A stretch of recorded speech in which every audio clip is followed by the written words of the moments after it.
when I've seen you. What do you mean? You look younger somehow. Oh, that's so nice of you. Thank you. Yeah, just, I've had the chance to be taking a little better care of myself and just feel great. Thank you. Yeah.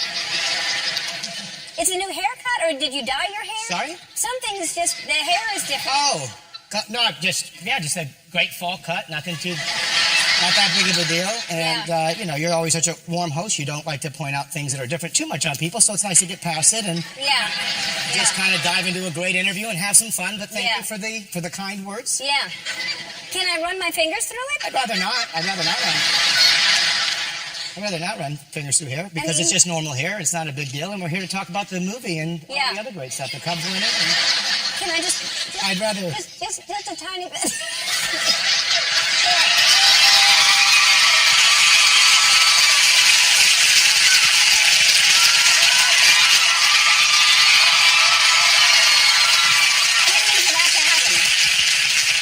I feel a little naked. I wasn't mean... ready for that, but now that you ripped that emotional Band-Aid off, I feel a little bit like the girl in the Hallmark movie, maybe, that got the glasses off and the hair let down, and guess what? The librarian will go to the prom. I accept it now. Thank you. Thank you for that. What's happening? Did you shave your head for a reason? Did you have lice? What happened? The head's out of the bag, as they say at this point. Yes. Yeah, I did. I shaved my head for a movie, completely clean. And now, thankfully, because you don't know at my age, it's growing back. So there is returning. Yeah. How long ago? Take a sip. You seem like you want one. Well, it's emotional. It's emotional. I came out with what I thought was a pretty good wig that people couldn't tell, and now here I am. No, I saw that picture and I knew that your hair was. Yes, the last movie I did, I shaved my head clean. And how long are you done shooting? Or are you still shooting? I finished shooting, and I'm now promoting the Hacksaw movie. Yeah, and so you got me past my wig moment. Yeah. So here I am. Yeah, Thank you. It's going to be good. Now, do you have a new hairdo in style to grow this into, or you'll go back to the old Vince Vaughn? It's unclear. It's unclear what will happen. All right. Do your kids like it? My daughter likes to humiliate me with it. She's fascinated. She says Daddy has no hair. But when I came home, I had been gone for a while, so I like to drop her off at school. She's 6, right? She's almost 6. I take her to her kindergarten, at which point she will pull off my baseball hat and say, ha, ha, ha, look who doesn't have any hair. So I don't want to hear any whine about bullying stories because it works both ways, doesn't it? Yeah, it does. Well, let's talk about the movie, shall we? Sure.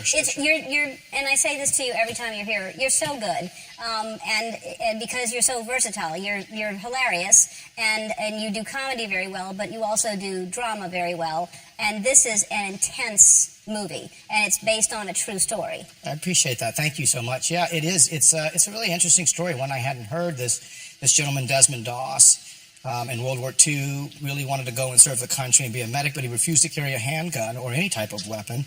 And when I first heard the story, I thought, gosh, is this even possible? But the accomplishments that he did, he saved a lot of lives and completely unarmed. And it's really an inspiring story about someone who really stays true to their convictions and is able to make a big difference. So Mel Gibson is a great director. Apocalypto, Braveheart directed the movie.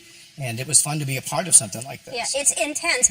And that scene we just saw, obviously when you see the movie, you come around eventually and because he saves your life. But you're nasty. You're mean as hell in this movie. I mean, really mean. Well, I think it's, the part of the drill sergeant, you're preparing these guys for battle. And he's an odd fit at first glance for war, so you're trying to, get him out of there. And then, it's really based on true events. So it's quite miraculous. I think everyone involved kind of turned around. Yeah. They were surprised by the conviction that he had. And the strength that he had, too. He was a skinny guy, but, it's, impressive what he could do. Did you lose your voice ever? Because the amount of takes that you have to do when you're screaming in someone's face. I had to really be conscious of the old acting stuff of going to your diaphragm and really supporting it. But there was moments because the battles were so intense and we shot them all practical. Yeah. And you got a 10-minute standing ovation at the Venice Film Festival, and you've shown this to war vets who say it's the most realistic war movie they've seen. Like, the scenes are, it's quite something.